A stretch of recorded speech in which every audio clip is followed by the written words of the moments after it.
Natapos ng mas maaga ang 3 araw na peace rally matapos itong isara sa loob lamang ng 2 araw. Sa kabila ng dagsa ng mga dumalo, nanatiling maayos at mapayapa ang daloy ng programa dahil sa tuloy-tuloy na presensya at serbisyo publiko ng ating kapulisan.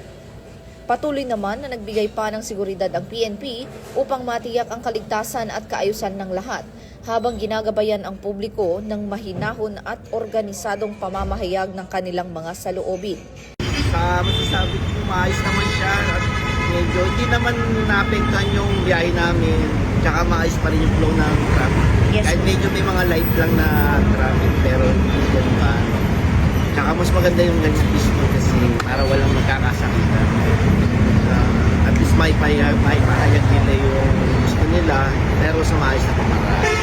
Maayos pa rin po kasi kumbaga sa mga nagtatanong tatanong sila ng mas maayos, saka talagang kahit na may police, feeling safe pa rin talaga para hindi nagkakagulat po.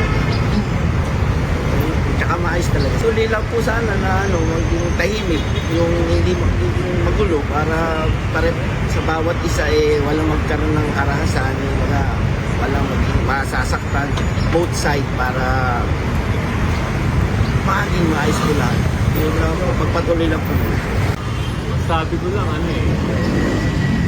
yung sa pag-rallying peaceful, okay yun para marinig sila.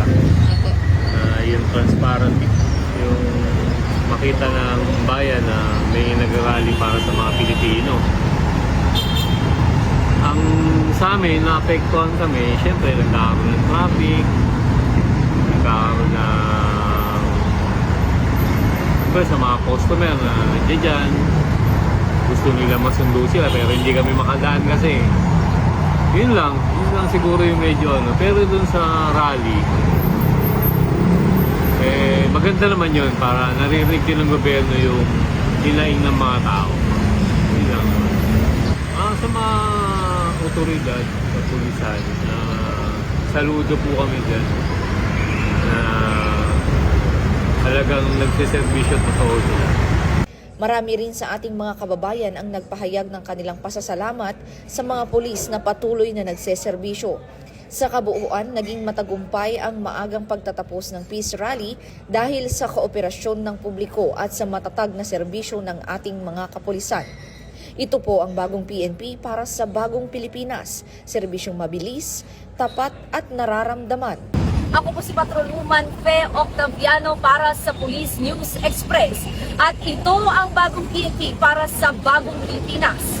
Serbisyong mabilis, tapat at nararamdaman.